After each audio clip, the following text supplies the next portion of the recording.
what's going on, you guys? Everybody, you guys to another One Take Review. Sure, Big Dog back with a review for episode 7 through 10 of Love Life. This is like the final 4 episodes of this season, of this anthology series on which people learn to find their true love, go through different stages of relationship until they find the one that's truly for them. And in this situation, we see Darby.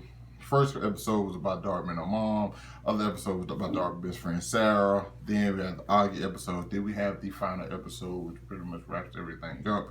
And each episode has something different to take from it. Like the whole episode with her mother was like Darby actually finally realizing hey, what's going on with her, and finally giving her mother some insight as to what's happening. And I think that was a conversation that actually had to happen before Darby could actually move on with her life and progress to the next stage of to having a real serious relationship that can possibly go somewhere. Because she had a very, I ain't gonna say it was a troubled relationship with her mother, and so once she finally got that out the way and they both expressed to each other how they felt and how being around the other person made them feel,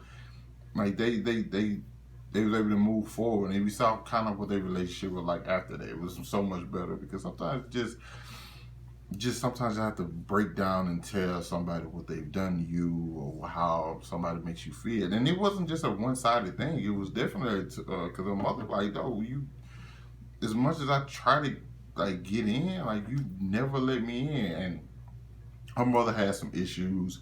But like I said, I like how the episode didn't truly just focus and put all the blame on the mother, because it was hey, Darby did some stuff wrong too, and I'm happy that was addressed. So that was a good way to wrap their storyline up, as well as what they did with Sarah. Sarah was in a very dark place, and this is my only thing about Sarah.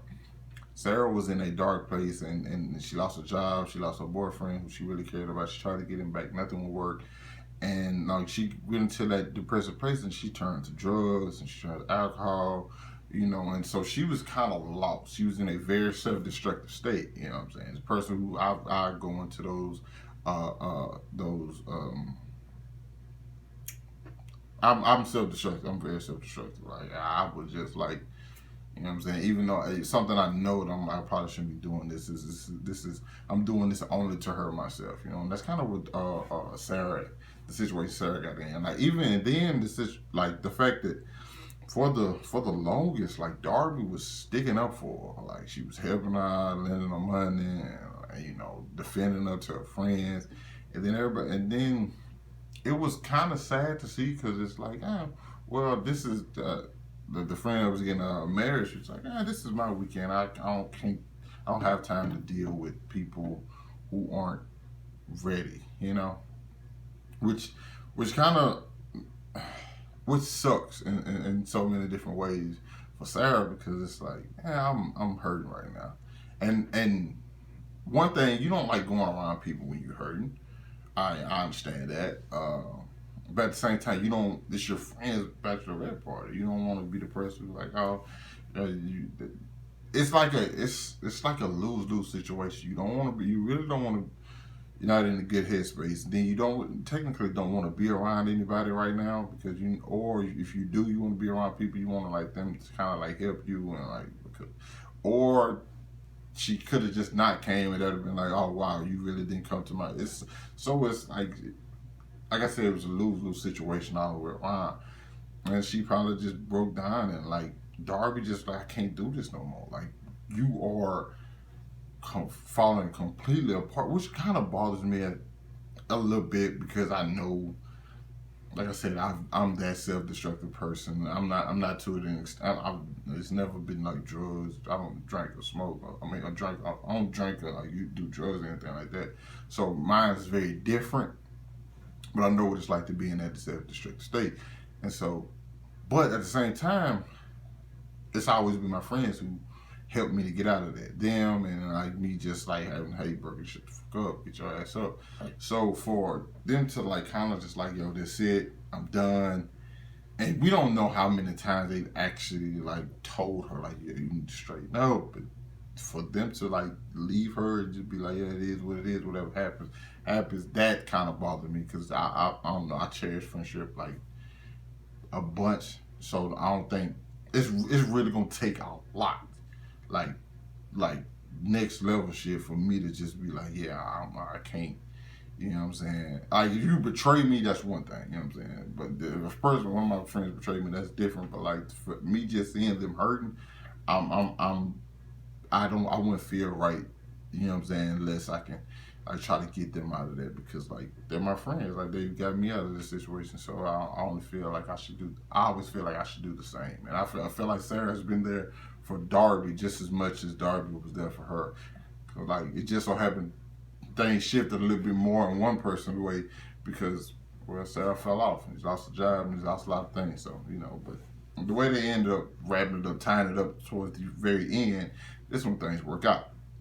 And then we get back to Augie, which I thought, okay, her and Augie, that chemistry is phenomenal. Okay. Their chemistry their on-screen chemistry with each other is great, and they honestly seem. I'm not gonna say a perfect match, because no, I don't think anyone's a perfect match. But it seemed like they were really good for each other. But then you start to really go into it, like, you start to see more flaws on a person, but which you always do. That person you always wanted to get with, once you get with them, they're never the person you had them up to be. But they've already had a relationship before, so it made me wonder, like, you guys didn't notice this before? But at the same time, it's like, all right, people grow, experience to change them, and so people change, and so this person you met 5 years ago might not be the same person you meet, you know, now, you know. So that's definitely kind of what the case was, but they were still like really good friends. But in this situation, they were really, really good friends. So they end up having a kid together, which, you know, they're doing the whole co-parenting thing, but Darby has the kid more, which leads us to the final episode, on which she goes to Sarah's sober now and doing better. She's getting married, she's happy, and Darby just so happens to meet our guy there, and that's the guy she ends up spending the rest of her life with. It's per se. That's what the show tells us. Just to be honest, I feel like Darby gonna find a flaw with him eventually too. That's just how it seems like it rolls. Not that I'm saying she did that with every relationship. I just don't think. Me personally, this is my personal view spewing into it. I don't think no relationship lasts. That's just me personally. I don't think any relationship lasts. I know some people I've been married 40, 50 years. That's cool, but y'all technically just been living together for the past 25. I think at some point you're so used to something, you just stayed up. But that's just, like I said, and that they seem to be good with each other, but I didn't see the chemistry.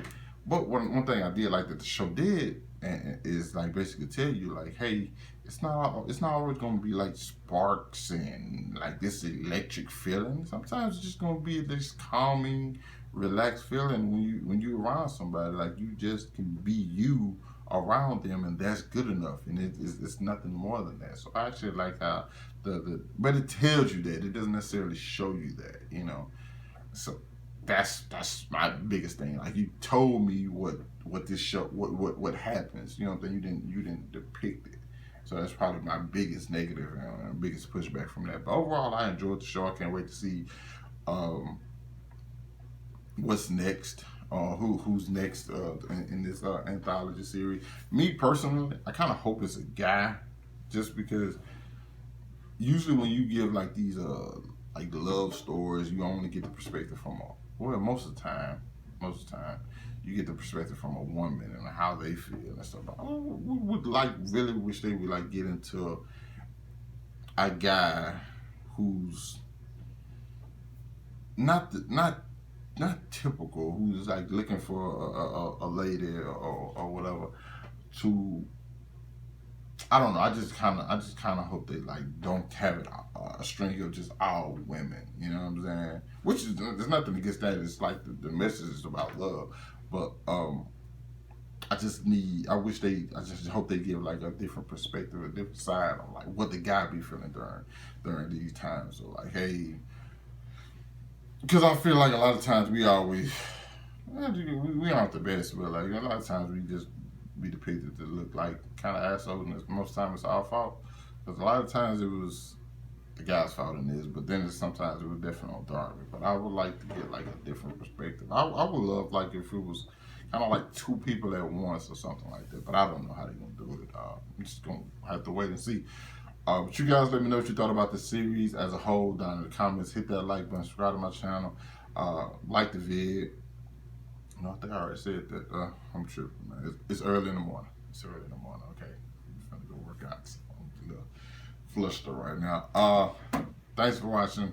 Hope you guys stay safe like that. I'll catch up with you guys later.